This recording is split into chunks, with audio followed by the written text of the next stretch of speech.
আসসালামু আলাইকুম বন্ধুরা, কেমন আছেন? আশা করি আপনারা সকলে অনেক ভালো আছেন।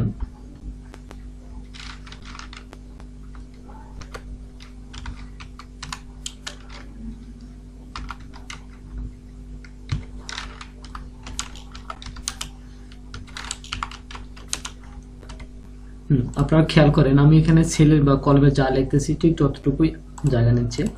তো এটাকে বলা হয় অটোফিট। তো অটোফিট কিভাবে সম্ভব আসলে এখানে আপনি খেয়াল করেন।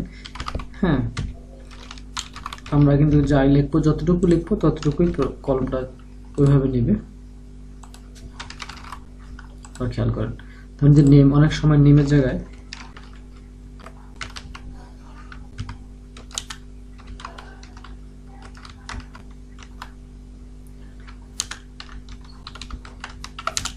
আপনারা খেয়াল করেন নেমটা কিন্তু অনেক বড়। হ্যাঁ, দেখেন অটো হয়ে গেছে। তো আমরা যদি এখানে লাস্টে লিখি, যা লিখে নেব সেটাই কিন্তু অটো হয়ে যাবে। এখন ধরেন যে আমরা ঠিক এই জায়গায় লিখব, আপনারা খেয়াল করেন যা লিখবো ঠিক যতটুকু সেলের প্রয়োজন ততটুকু নেবে। তো এটা আসলে কিভাবে সম্ভব? হ্যাঁ, এটা আসলে কোন ফাংশন ব্যবহার করে আমরা এটা শিখতে পারবো বা জানতে পারবো। এটা যদি আমাদের জানা থাকে আমাদের দৈনন্দিন কাজের জন্য খুবই উপকার হবে। তো তার আগে আমি বলে রাখি, যদি আপনি আমার এই ভিডিওটা প্রথম দেখেন তাহলে অবশ্যই আমার এই ভিডিওতে একটা লাইক, কমেন্ট এবং শেয়ার করবেন। আশা করি আপনারা ভিডিওটা অবশ্যই কাজে লাগবে। তো বন্ধুরা, চলে যাই আমরা মূল আলোচনায়। আমি একটা নতুন শীট নিলাম।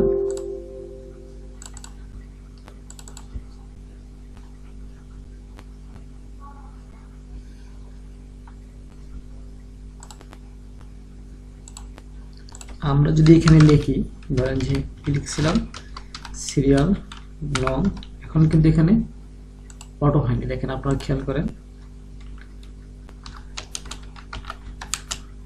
এখানে কিন্তু আসেনি।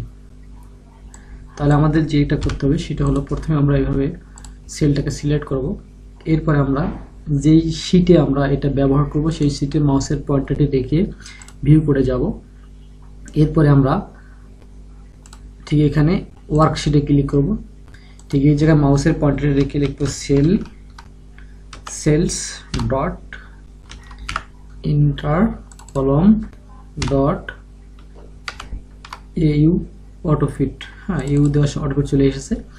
এরপর এটা আমরা মিনিমাইজ করে নেব। হ্যাঁ, দেখেন এখন যদি আমরা এখানে লিখি সিরিয়াল নং, চলে এসেছে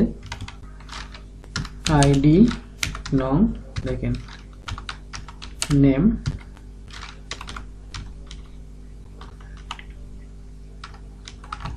ডিপার্টমেন্ট, ডিজিগনেশন। তো বন্ধুরা, আমরা আমাদের প্রয়োজন মতো যাই লিখবো না কেন সেটা অটো হয়ে যাবে। হ্যাঁ, খেয়াল করেন, ধরেন আমি এখানে সিরিয়াল নাম্বার, তো এটা আমরা অনেকে জানি। নেমের ক্ষেত্রে হয়তো ছোট বড় হয়, যেমন এমডি।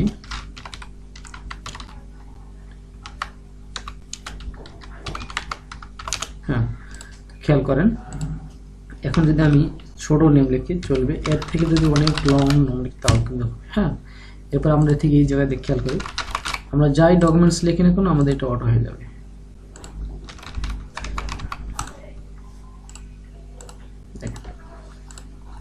আশা করি আপনার ভিডিওটা অবশ্যই কাজে লাগবে।